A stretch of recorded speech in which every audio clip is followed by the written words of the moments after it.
அனைவருக்கும் வணக்கம். நம்ம டெய்லியும் ஹிந்தி நியூஸ் பேப்பரில் இருக்கக்கூடிய முக்கியமான செய்திகளை பார்க்கணும். ஸோ இன்றைக்கி என்ன செய்திகள் இருக்குது அப்படிங்கிறத பார்ப்போம். ஸோ இன்றைக்கி பார்த்தோம்னா டேரெக்டாக எடிட்டோரியல் பேஜ் தான், சரிங்களா? ஸோ எடிட்டோரியல் பேஜில் என்ன சொல்லியிருக்காங்க அப்படின்னா, the Panchayat Raj movement is in distress அப்படின்னு சொல்லி கொடுத்துருக்காங்க, சரியா? ஸோ நம்ம கான்ஸ்டிடியூஷன் படி பார்க்குறப்ப 73rd and 74th amendment act படி இந்தியாவில் பஞ்சாயத் ராஜ் சிஸ்டம் அப்படிங்கிறத கொண்டு வந்திருப்போம், ஓகேங்களா? கான்ஸ்டிடியூஷனலைஸ் பண்ணியிருப்பாங்க 73 மற்றும் 74வது சட்டத்தின் படி. அதுக்கு கீழே நிறையா 3 tier ஸ்ட்ரக்சர் அப்படிங்கிறத கொண்டு வந்திருப்பாங்க. கிராம சபாக்கள் அப்படிங்கிறத கொண்டு வந்திருப்பாங்க.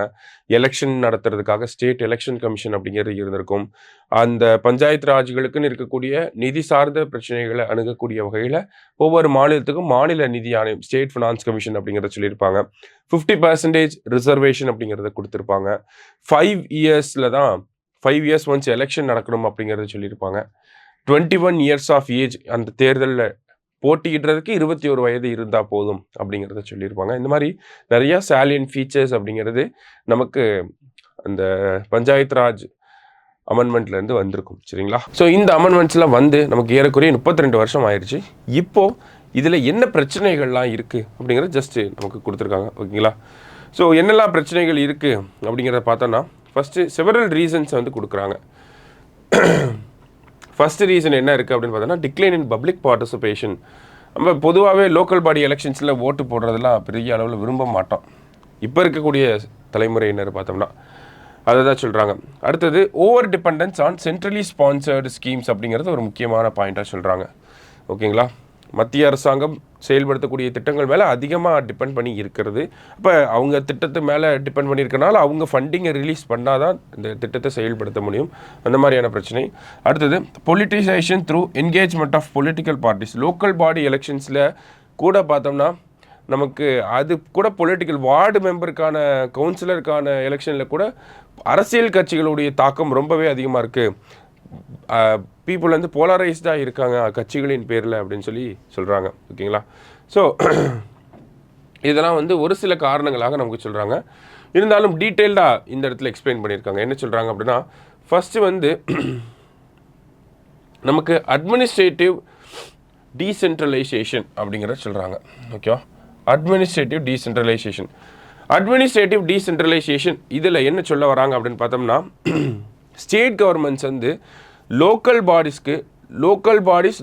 அட்மினிஸ்ட்ரேஷனுக்கு பார்த்தோம்னா ரெக்வயர்ட் நம்பர் ஆஃப் கவர்மெண்ட் ஸ்டாஃபை வந்து அலோகேட் பண்ணணும் அப்படிங்கிறத சொல்கிறாங்க, ஓகேவா?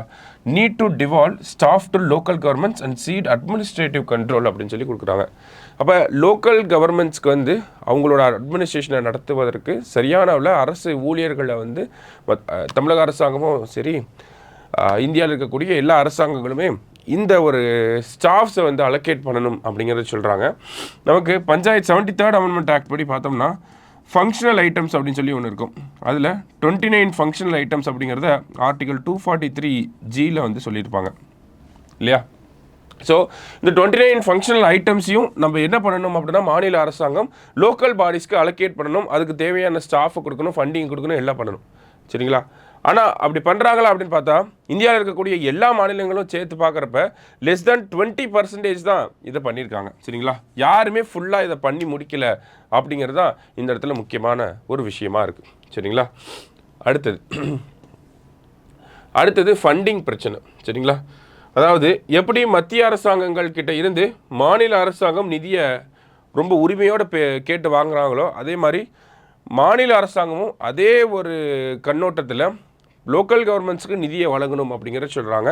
நம்ம பார்த்தோம் over dependence on centrally sponsored schemes அப்படின்னு சொல்லி. இப்போ மத்திய அரசாங்கம் அந்த ஃபண்டிங்கை ரிலீஸ் பண்ணால் தான் இவங்களுக்கு ஃபண்டிங் வர மாதிரியான விஷயங்கள்லாம் இருக்குது. அதே மாதிரி யுனைடெட் கிராண்ட், டைடு கிராண்ட் அப்படின்லாம் இந்த கிராண்ட் அப்படின்னு சொல்லுவாங்க, ஓகேங்களா? நிதியை வழங்குறது, ஓகேங்களா? யுனைடெட் கிராண்ட்ஸ்ன்னு இருக்குது, டைடு கிராண்ட்ஸ் அப்படிங்கிறது இருக்குது. இதெல்லாம் பார்த்தோம்னா கம்மியாகிட்டே வருது அப்படிங்கிறத சொல்கிறாங்க, ஓகேங்களா? இந்த டைடு கிராண்ட் அப்படிங்கிறது பார்த்தோன்னா நமக்கு வாட்டர் சப்ளை, சானிடேஷன் இதுக்காக வழங்கக்கூடிய நிதி. யுனைடெட் கிராண்ட் அப்படிங்கிறது லோக்கல் ஸ்பெசிஃபிக் நீட்ஸ், ஓகேங்களா? லோக்கலாக என்ன தேவைகள்லாம் இருக்கோ அந்தந்த பர்டிகுலர் லொக்காலிட்டிக்கு ஏற்ற மாதிரியான விஷயங்களை பண்ணுறதுக்காக யுனைடெட் கிராண்ட்ஸ் அப்படிங்கிறது கொடுப்பாங்க. இது எல்லாமே காலப்போக்கில் கம்மியாகிட்டே வருது அப்படிங்கிறது இன்னொரு குற்றச்சாட்டாக வச்சுருக்காங்க. அடுத்ததாக பார்த்திங்கன்னா நமக்கு கிராம பஞ்சாயத்தோட ரோல் கொஞ்சம் கொஞ்சமாக கம்மியாயிட்டே வருது அப்படிங்கிறத இந்த தேர்ட் பாயிண்ட்ல நமக்கு சொல்லியிருக்காங்க. அதுக்கு உதாரணத்துக்கு பார்த்தோம்னா பிஎம் கிசான் அப்படிங்கிற திட்டம் எக்ஸாம்பிளுக்கு, இந்த பிஎம் கிசான் திட்டத்துக்கு கீழே பார்த்தோம்னா 6000 ரூபாய் மத்திய அரசாங்கம் விவசாயிகளுக்கு வந்து வழங்குறாங்க. 2000 ரூபாயா 6000 ரூபாய் கொடுக்குறாங்க. இதுக்கான பெனிஃபிஷியரி செலெக்ஷன்லேயும் சரி, இந்த அமௌண்ட்டை டிஸ்ட்ரிபியூட் பண்ணுறதுலையும் சரி, லோக்கல் கவர்மெண்ட்ஸ் பஞ்சாயத்து ராஜ், குறிப்பாக இந்த இடத்துல கிராம பஞ்சாயத்தாக வரும். கிராம பஞ்சாயத்தோட ரோல் 0 அப்படிங்கிறத சொல்கிறாங்க. ஏன்னா அரசாங்கம் டைரெக்டாக அவங்க கிட்ட இருக்க டேட்டா பேஸ்லேருந்து பெனிஃபிஷியரிஸை செலக்ட் பண்ணுறாங்க. டைரக்ட் பெனிஃபிட் ட்ரான்ஸ்ஃபர் மூலிமா ஓகேங்களா அவங்களோட பேங்க் அக்கௌண்ட்டுக்கே அமௌண்ட்டை அனுப்பி விட்டுறாங்க. இதனால் பஞ்சாயத்து ராஜ் கிராம பஞ்சாயத்தோட ரோல் அந்த இடத்துல 0வாக இருக்குது. இந்த மாதிரி இது உதாரணத்துக்கு ஒரு திட்டத்தை சொல்லியிருக்காங்க. இந்த மாதிரி பல்வேறு திட்டங்கள் இப்படி தான் இயங்கிட்டு இருக்கு. அப்போ கிராம பஞ்சாயத்துங்கிற அமைப்பு எதற்கு அப்படிங்கிற ஒரு கேள்வி இந்த இடத்துல வச்சுருக்காங்க. சரிங்களா? அடுத்ததாக பார்த்தீங்கன்னா ரேபிட் அர்பனைசேஷன் அப்படிங்கிறது. ஓகேங்களா? ஸோ அர்பனைசேஷன் அப்படிங்கிறது அதிகமாகிட்டே இருக்கனால நிறைய பாப்புலேஷன் நமக்கு சிட்டிஸை நோக்கி வராங்க. அப்போ முனிசிபல் ரிஃபார்ம்ஸ் அப்படிங்கிறது நமக்கு தேவைப்படுது அப்படிங்கிறத சொல்கிறாங்க. ஓகேங்களா? முனிசிபல் ரிஃபார்ம்ஸும் தேவை. இப்போ அர்பனைசேஷன் ஆகுது அப்படின்னா இப்போ ரூரல்லையும் அதுக்கேற்ற மாதிரியான சேஞ்சஸை அடாப்ட் பண்ணுற மாதிரியான திட்டங்கள் தேவை அப்படிங்கிறத சொல்கிறாங்க. சரியா? ஸோ இந்த மாதிரி ஒரு 4 இம்பார்ட்டண்ட்டான ப்ராப்ளம்ஸை எடுத்து இந்த ஆர்டிக்கலில் அனலைஸ் பண்ணியிருக்காங்க.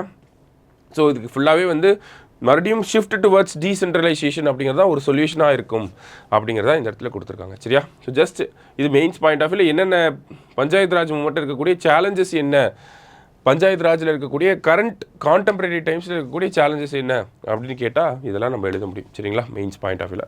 ஸோ இதே மாதிரி இன்னொரு ஆர்டிக்கலை மீட் பண்ணலாம். தேங்க்யூ. சுரேஷ் IAS அகாடமி, வெற்றியின் முகவரி.